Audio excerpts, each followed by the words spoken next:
Bang. Apa? Sing nembang sapa ya, Bro? Mbak Wanda Amara.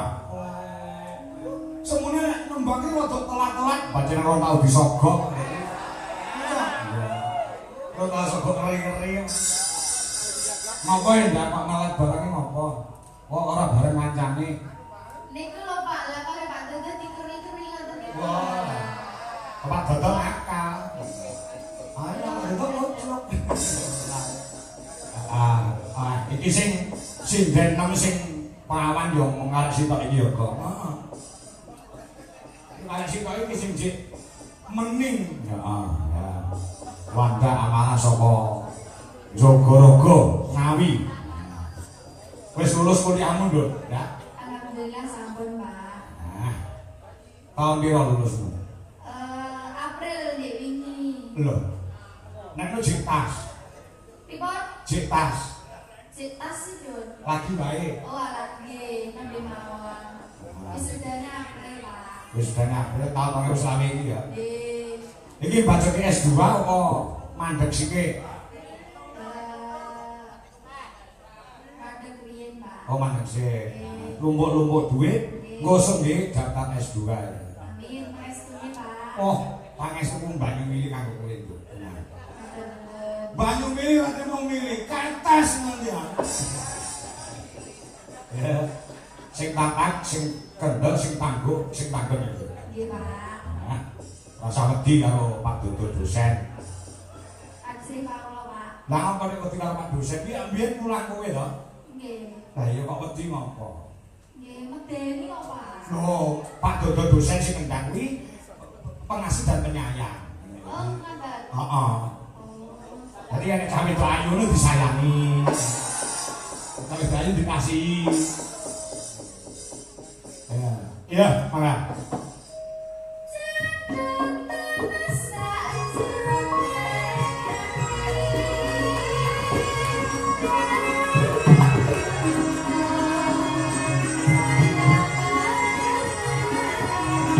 Monggo kersa sing larang.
kerasa ngapa Mas Gareng iki nyambut gawene dilambari ati sing seneng peralatan mendukung ya wiwit saka gamelan nggawa dhewe kang omah piyaga ya komplit sinden ya jangkep ya dasare sound system ya kepenak dibantu karo non cacah 6 sound system mula suarane ya jumanegar ning tenggorokan ya ora krasa kesel. Oh, nyambut gawe iki nadane wektune dawa ning ora krasa. Wekasane iki ngancik jam 2 wis mlebu ning wanci gara-gara semangate kanca-kanca ora kendhu ning saya kenceng, utamane para warga masyarakat ana ing pereng Mas Gareng. Masak? Ya. Ing atase nganti gara-gara lho. Sing mirsani jejel ya kaya ngono kae. Apa ya? Ya. Masa jauh kan lo ije. Oh, sawangan sing ana njaba pager kae. Mlaku yo usul karo penyanyi Pak Kepala Desa. Sakwise adicara utawa acara wis rampung, pagere takon buka. Oh ngono. Ya. Pamrih apa men ketok menyatu antara rakyat dan para perangkat desa. Ngono ya. Mengko sing diarani pagelaran kaya ngene iki sing ditanggapne ora mung para perangkat desa uga kabeh para masyarakat ingkang mapan ana ing pereng kuwi ya melu handar beni. Oh ngono. Ya. Dadi penonton semono kae kabeh kok pereng kene tok ya, Bro. Ya. Mungkin nama wonten sing kok njaba desa enten, Pak. Oh, kathah sing kok njaba desa kathah. Oh, Jabangan. Wah, kurang ngerti lurahmu kok nanggap dhewe. Oh, sing kok ora. Kuwi nek tegese iki lho. Ngatasi saka Jabangan rawuh, saka ngendi-endi rawuh. Ngalang kiri, niki wis tresna karo kowe. Nek ora tresna karo kowe, mbok lumut ning omah ngeloni bojone. Ya. Dadi matur nuwun. Bapak-bapak, ibu-ibu ingkang tebih saking jaba desa Pereng, ingkang derek-derek pungon lelekan mugi-mugi Gusti hamberkahi sedaya kemawon kula panjenengan tansah pinaringan dawa umure sehat awake lancar rezekine Allahumma amin. Oh ngene ya. Ya, dalam mung sawake dhewe sing munggone, heeh, jajal wingi luwih ning daerah utawa wilayah liyane. Nek wis ngancik gara-gara ngene iki penonton wis entek jip, paling mek loro sing ngantuk 5, jajal. Ya. Nyatane ning kene wae ya. Ana nggih tolong ukur ya, Bro. Ya, tolong ukur. Selama saya pentas ana ing wewengkon Karanganyar, ya mlebu ana Jawa Timur, sing penontone sing awet nganti wanci gara-gara salah satunya adalah penonton oning desa Pereng. Mula kanca-kanca aplaus tepuk tangan buat para penonton yang hadir pada pagi ini. Apa arti sebuah tontonan tanpa hadirnya para penonton yang hadir? Ya. Jalannya larangnya kaya ngopo, apike kaya ngopo, kondangnya kaya ngopo. Lek wayangan ora enek sing delok, ora enek gunane. Ngono to? Iya. Dasare diganjar tingkas, diganjar apa jenenge terang. Ya, heeh. Kok rasane mbludak sing padha rawuh. Bener ngendikane Pak Lurah. Iku kantor desa bakal ora muat. Oh, ngono. Heeh. Ya, matur nuwun ya. Muga-muga kabulung ajate para warga ana ing Pereng kene utamane penjane Bapak Kepala Desa, Pak. Jenengane Bapak Sriyanto SPD. Anggone ngesuwi para warga desa tetepa nggunakne gotong royong guyub rukun manunggal cipta rasa budi lawan karsa kepiye carane supaya desa Pereng selangkah lebih maju tinimbang desa-desa liyane. Ya. Khusus kantor desa kene ora bakal iso maju, Bro. Oh iso. Lah nek kantor desane maju iso ning dalan kono. Iya. Ning sing maju pembangunane, sing maju ideologine, sing maju persatuan dan kesatuan para warga masyarakat. Wah, iya. Nek balik desane wis kene-kene iki wae, aja dijokne. Rencanane jane wayangane ning jero pendopo. Ning aku usul karo panitia, usul kelawan Pak Kepala Desa, Pak, mangke nek ten pendopo niku mboten iso mergo kelir kula niki dhuwur mesti sundul. Ngono terus. Ya. Oke pun arep Mas Kakung mawon di belen oleh halaman balai desa. Iya. Ning nyatane yo Sing menikmati sing padha nonton sing padha lak nglawi ya. Jenak Kang Sarto ora ana gangguan apapun. Heeh. Ya. Lumbung desa protane padha makarya ayo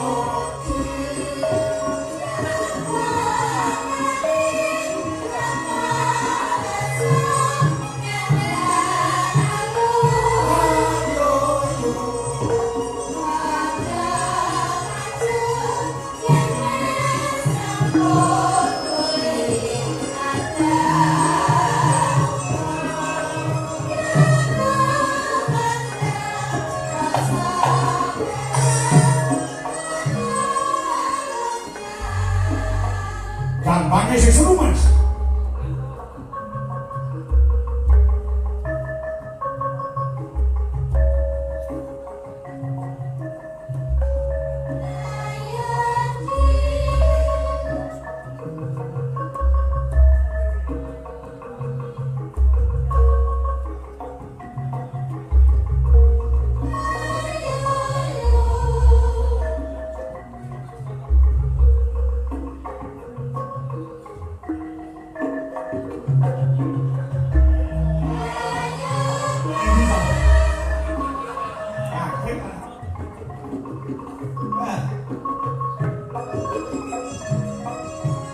Bisa boy, sekarang bisa boy.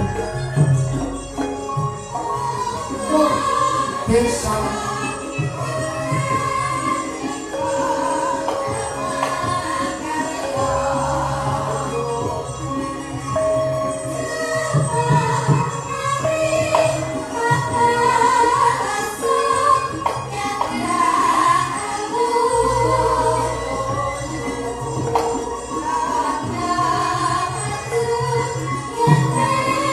Selamat Mas. Ya, Mas Gareng.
Wanci gara-gara ki raga-raga rasa. Leres. Gara-gara ki kudu nganggo swasana sing ayem tentrem, inti sarine wong urip iki kepiye, ngilmune wong Jawa kepiye, kang sarta sing darani wong Jawa aja ninggal jawane. Lah ngono. Siji kula pun matur makaping-kaping Ha. ganing guru-guru kira wis dungkap napa niku sepertigane malam, sepertigane wengi. Ha. Dawuhipun para kuno, para winasih sapa sing gelem ndedonga sepertiga malam iki donga sing paling dijabah dening Gusti Allah. Mula sakmenika ingin sami lenggah, ingin sami wungon diniati tirakatan lek-lekan ngadang berkah Gusti ndedonga untuk yang terbaik kagem disapereng maliginipun lan khususé sedaya ingkang sami rawuh. Mugi tansah pinaringan panjang yuswa, rejeki kang sembulur, putra-putri kang saleh-salehah, sedaya kasebatan napa sedaya gayuwanipun. Amin. Amin ya rabbal alamin. Luar biasa. Saged sowan silaturahmi wonten aladan klereng iki kaya ngimpi Pak pokoke. Sebabe Jadi nanti coba dari jenjang jenengan terus saged iki. ya. Ji alhamdulillah. Larase nyongo. Monggo numpak sepur nganggo klambi anyar mugi adil makmur kabupaten Karanganyar. Kok terus oke kok Karanganyar kok. Karanganyar. Nggih, lunga menyang pasar tuku tahu apem warga Karanganyar uripe tansah ayem tentrem.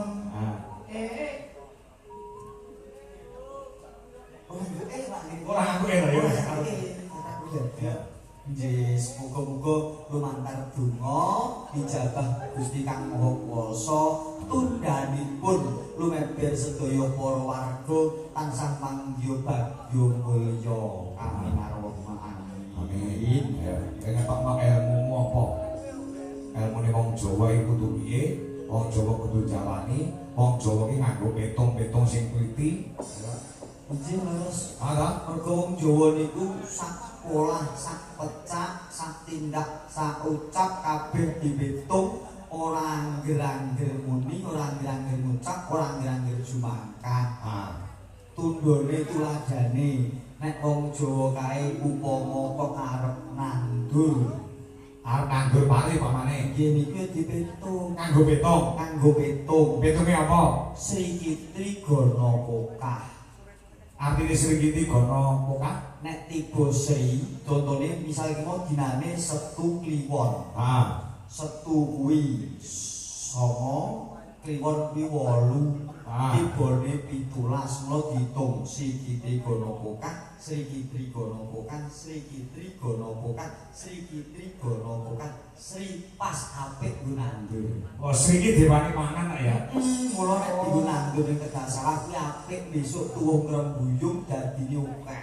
Tur ora dipangan karo. Ora toko tikus. Nah, nek tiba Fitri, kuwi apik nggo nandur ning pekarangan omah. Tuladhane kepengin nandur bayem ning di omah, utawa nandur rumput ning di omah, kuwi didolani sing tiba Fitri. Fitri. Nek tiba Gana kuwi aja iso disiriki mergo kok kenek apa. Nek pokah kuwi sok-sok ora dadi tandurane. Oh, Lho wong tapi sing digoleki Sri karo Fitri. Fitri. Ana meneh, sing jenenge petung kuwi Guru Ratu Sempoyong Raga. Kuwi petunge apa? Petunge wong ngedeke omah. Guru Ratu Sempoyong. Wong arep ngedeke omah kuwi digoleki sing Guru Ratu Sempoyong Raga. Nek kaya Setu Kliwon iki tiba guru kuwi apik. Tiba guru ki apik. Nek iso gelem sing tiba guru utawa tiba ratu. Nek tiba sempoyong kuwi sok-sok gampang pindah omah. Tegese ora kerasan nggoni. Nek tiba raga kuwi gampang kemalingan. Kuwi disini wong Jawa ngoten niku apa? Kabeh dipitung ben ora grusak-grusu, ben ora blas-blas-blas ning nganggo apa ya dirasake ditata perasaane. Kuwi petunge wong ngedeki omah. Nggih. Petung liyane apa? Enak kok mukeh men wae. Ya kudu ditokne wong panji parang isuk nek. Jin kunen Kabeh. aneh kuwi aneh. Oh, keliyat mentek joto kemil. Wi, hitunge wong apa? Golek utangan. Sik. Golek utangan nganggo dina lho. Lho nek ora ngono kok ya sing itu utangan lho, Pak. Apa kuwi? Keliyat mentek joto kemil. Nek lihat Nek keliyat kuwi sok-sok ora petuk sing diutangi. Dadi aku misalnya golek utangan karo jenengan, sok-sok kula suwangi jenengan pas kesah, dadi ora petuk. lihat. Mentek, lah nek mentek iki untuk gawe. Oh. Dadi aku utang jenengan pas enak ya nang omah tuh duwe dhuwit. Oh, untuk gawe Untuk utangan. gawe. Nek joto Joto piye? kuwi sok-sok petuk sing diutangi ning malah kono butuh dhewe. Berarti ra iso kasih. Ora enak asin, sok-sok malah kene tau diutang kono dipake sisan ki malah Kenapa? tiba joto. Nek sing awak tiba kemil, Tiba kemene piye? petuk sing diutangi ning kono ya ora duwe dhuwit eneke mung camilan tok. Oh, enek mau panganan. Nyene mung panganan. Tadi kabeh iki dipetuk wong Jawa iki napa ya Pak alus kok. Ning kadang para iki sing alus lho mesti apik, sing kasar mesti elek kok. Oh, ngono. Contone? Pengalaman kula iki jajan ning Malang. Iki lak tanggapan teman jajan.